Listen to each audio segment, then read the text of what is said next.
Assalamualaikum warahmatullahi wabarakatuh. Waalaikumsalam warahmatullahi wabarakatuh. Kita sebelum mulai pada hari ini adalah kita berdoa terlebih dahulu.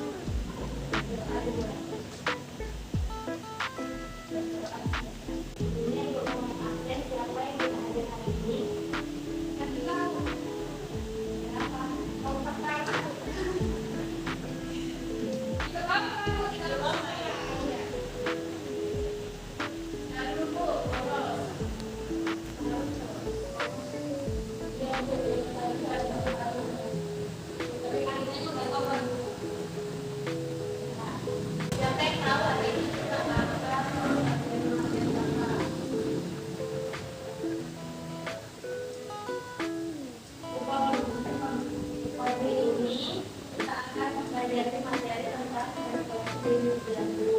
Jadi bila darah otot keluar dari jantung ini mudah diraba di suatu tempat di mana ada arteri besar.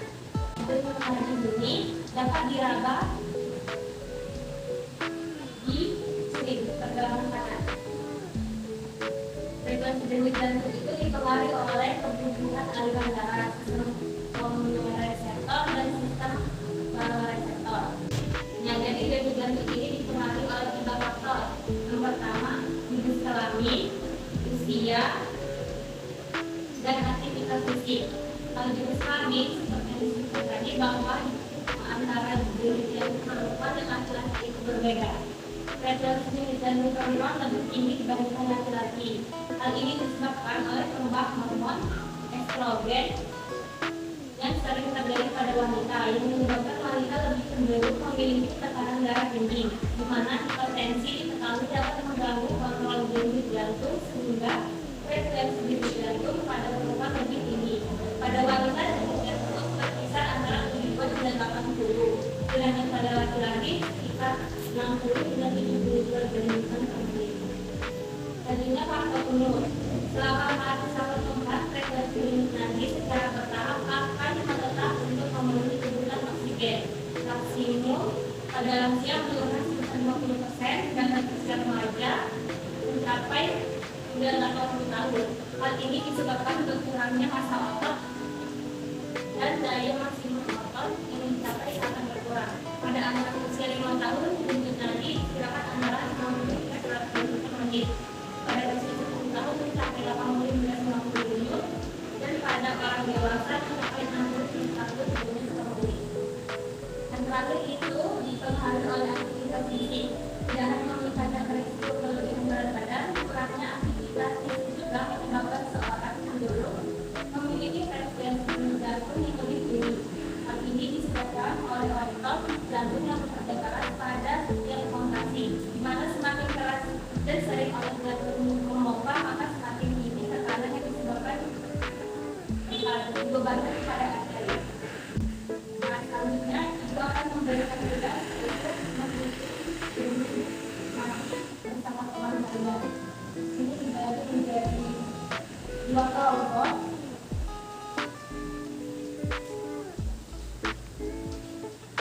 Akan melakukan 3 kegiatan. Yang pertama, satu teman akan duduk selama 1 menit, lalu hitung denyut nadi teman kalian selama 1 menit.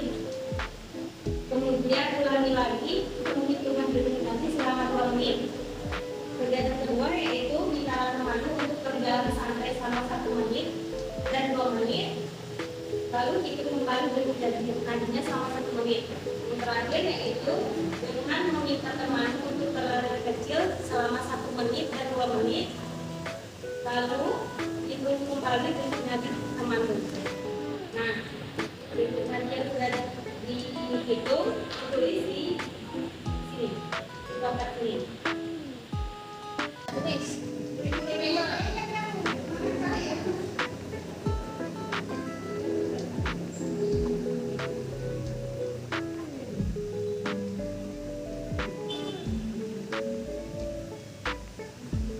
Jangan sampai ya. Ya. Yang kedua itu jangan santai. Ya, jangan sampai. Ini karena ini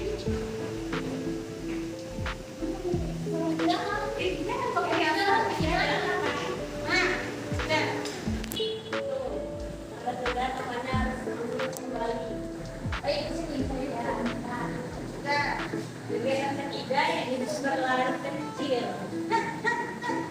Berlari-lari.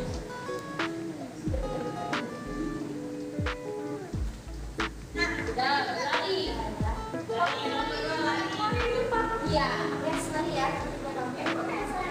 Atau dari ini berlari. Saya sudah mengerti dulu.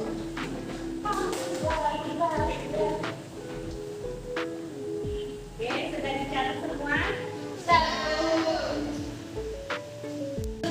Larinya menit berapa? Kalau untuk tenang 1 menit 73. Kalau untuknya 2 menit 150. Kalau yang membuat 75 menit 1 menit. Salah. 1 menit 75. 2 menit 154. Kalau untuk berjalan santai dan berlari kecil itu di perjalanan 2 menit itu lebih besar dari kegiatan 1 menit lah. Iya. Siapa yang tahu kenapa kegiatan berjalan 1 menit dan berlari 1 menit itu menyebabkan frekuensi yang lebih tinggi? Karena berlari membutuhkan banyak energi dan oksigen. Ketika darah itu dipompa lebih banyak. Sebelum menutup pembelajaran hari ini ada baiknya kita membaca terlebih dahulu terkait mulai. Selesai. Untuk materi berikutnya yaitu minggu depan mengenai gangguan sistem peredaran darah. Ibu akhiri materi ini. Wassalamualaikum warahmatullahi wabarakatuh.